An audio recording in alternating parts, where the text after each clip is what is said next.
Bonjour, c'est Cédric Marion du 03 Allier. On se retrouve aujourd'hui pour une présentation de deck.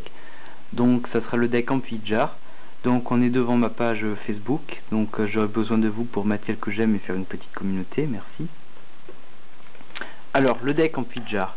Le deck Amphitjar, le but c'est de mettre le maximum de cartes du deck de l'adversaire au cimetière. Donc c'est un autre fonctionnement comparé aux autres decks qu'on connaît. Donc il nous faudra le changeur AD. Donc changeur AD, son effet c'est qu'on peut le retirer de notre cimetière pour changer la position d'un monstre qu'on contrôle. Le vert aiguillon, donc son effet c'est qu'en flip on envoie 5 cartes du dessus du deck de l'adversaire au cimetière, donc c'est très fort. Et Morphojar que tout le monde connaît, donc son effet c'est que flip les joueurs envoient toutes leurs cartes de leur main au cimetière et en repiochent 5, donc c'est très fort. Le livre de la lune, donc tout le monde connaît, donc on change la position d'un monstre face recto en position face verso défense. Le livre de Taïrou, donc lui on change la position des monstres face verso en position attaque face recto. Le livre de l'éclipse, donc on change la position de tous les monstres sur le terrain et à la fin du tour ils reviennent à leur position d'origine, et pour chaque monstre qui sont revenus à la position d'origine, l'adversaire pioche une carte. Un jour de paix, donc c'est une bonne carte. Les joueurs piochent une carte et à la fin du tour l'adversaire ne pourra pas attaquer. Le tombeau vide, donc on ramène un monstre, chaque joueur ramène un monstre en position de défense face verso sur son terrain.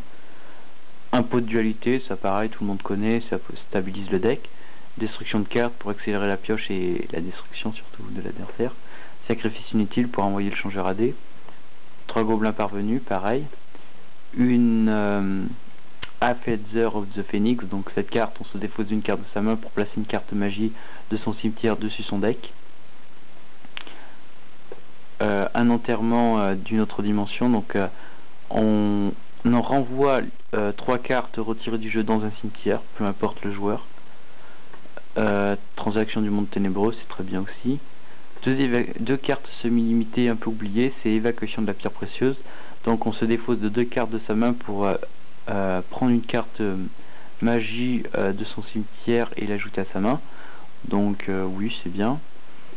2 destructions de main et 2 maillets magiques. Le side maintenant, donc il nous faut dans le side Nekoman King, donc lorsqu'il est détruit par un effet de carte magique le tour de l'adversaire se termine, donc c'est très bien.